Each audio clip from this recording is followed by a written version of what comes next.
Today, we're working on people skills, solution centricity, and innovation. Let's look at people skills first. There's no question we've ascertained that people skills are important. But when was the last time you or any other one of your colleagues have invested time and energy, and maybe dollars, on improving your people skills? It's such an important part of development, especially when it comes to culture.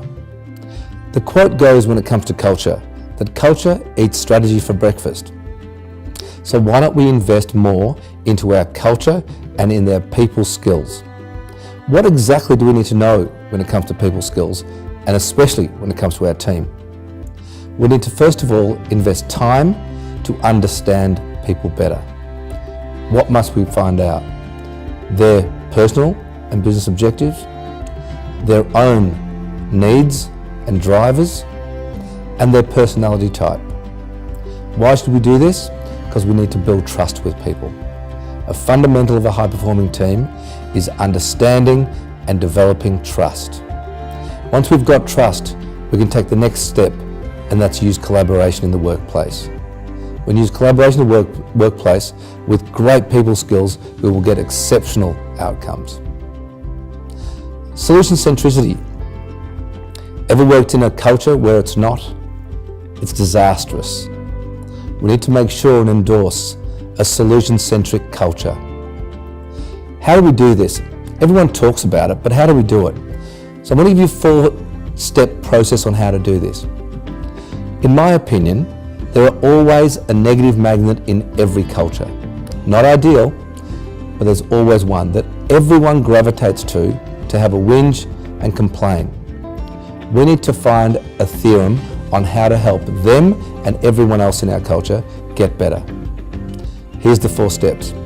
First of all, when somebody comes to you to complain or whinge, step 1 is don't buy in. Don't buy into the challenge at all. Step 2, ask them what do they think the solution is. What are we doing now?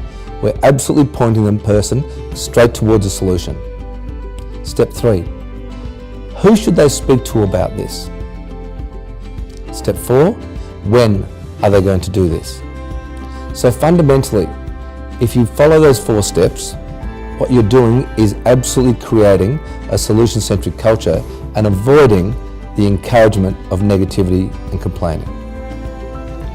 Innovation. Nowadays, innovation is a critical element of business development and, more importantly, a point of difference. What do I mean by innovation? Well, first of all, we don't want to teach people what to do when it comes to innovation. We just want to show people how. So it's a template on how to think, not what to think. You want to have them thinking innovatively and creatively on all different facets of the business, not just 1 or 2. We need to create a culture of innovation. How do we do that? We have certain encouragements or incentives or awards, or at least recognition of people who have come up with different ideas that have impacted the bottom line or efficiency of processes. Lastly, innovation is so important in 2017 and beyond. It's no longer a nice to have, it's a necessity in business.